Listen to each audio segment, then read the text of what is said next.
গত বছরের মাঝামাঝিতে ব্রিটিশ পার্লামেন্টে অনুমোদন পাওয়া অভিবাসন পরিকল্পনাগুলো বাস্তবায়ন করতে যাচ্ছে সরকার।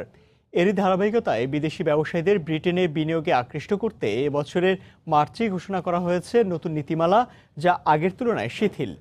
অন্যান্য দেশের ব্যবসায়ীদের মতো এ সুযোগ কাজে লাগাতে পারে বাংলাদেশি ব্যবসায়ীরাও। লন্ডন থেকে বিস্তারিত জানাচ্ছেন শোয়েব কবির। ব্রিটেন ইউরোপ থেকে বেরিয়ে যাওয়ার প্রক্রিয়া শুরুর পর থেকেই আলোচনা সৃষ্টি হয়েছিল অভিবাসন প্রক্রিয়ায় পরিবর্তন আনার বিষয়ে।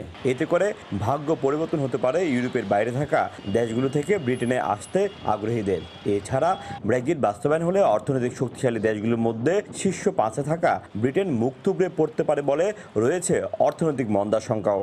এসব বিবেচনা নিয়ে বিদেশি বিনিয়োগকারীদের ব্রিটেনে বিনিয়োগে ও স্থায়ী অভিবাসন সুযোগ সৃষ্টি করতে যাচ্ছে ব্রিটিশ সরকার। এখন গভর্নমেন্ট যেটা করছে, এটাকে একটা এন্ডোর্স বডি বানিয়ে দিচ্ছে, এন্ডোর্সিং কয়েকটা কোম্পানি। এখনও এটা কারা এটা অ্যাপ্রুভ করবে এটা এখনো ক্লিয়ার হয় নাই। ওদের মাধ্যমে জিনিসটা অ্যাপ্রুভড হবে। বাংলাদেশিরা এই সুযোগ কাজে লাগাতে পারলেও এই ক্ষেত্রে বড় বাধা হয়ে দাঁড়িয়েছে বাংলাদেশ সরকারের মুদ্রানীতি।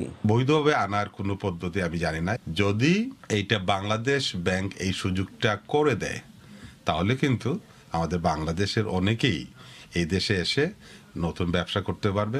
ব্রিটিশ সরকারের নতুন প্রস্তাবনা অনুযায়ী প্রতি বছর 20,700 দক্ষ অভিবাসী নেওয়া হবে। এতে করে বাংলাদেশের ডাক্তার, প্রকৌশলী সহ অন্যান্য দক্ষ পেশাজীবীরা ব্রিটেনে যাওয়ার সুযোগ পাবেন। ব্রিটিশ অর্থনীতিকে চাঙ্গা করার জন্য বিদেশি ব্যবসায়ীদের যেন ব্রিটেনে আসতে পারে সেই জন্য নীতিমালা শিথিল করছে ব্রিটিশ সরকার।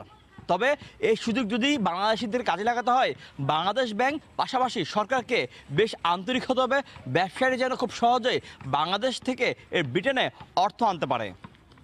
শোয়েব কবির, সময় সংবাদ, লন্ডন।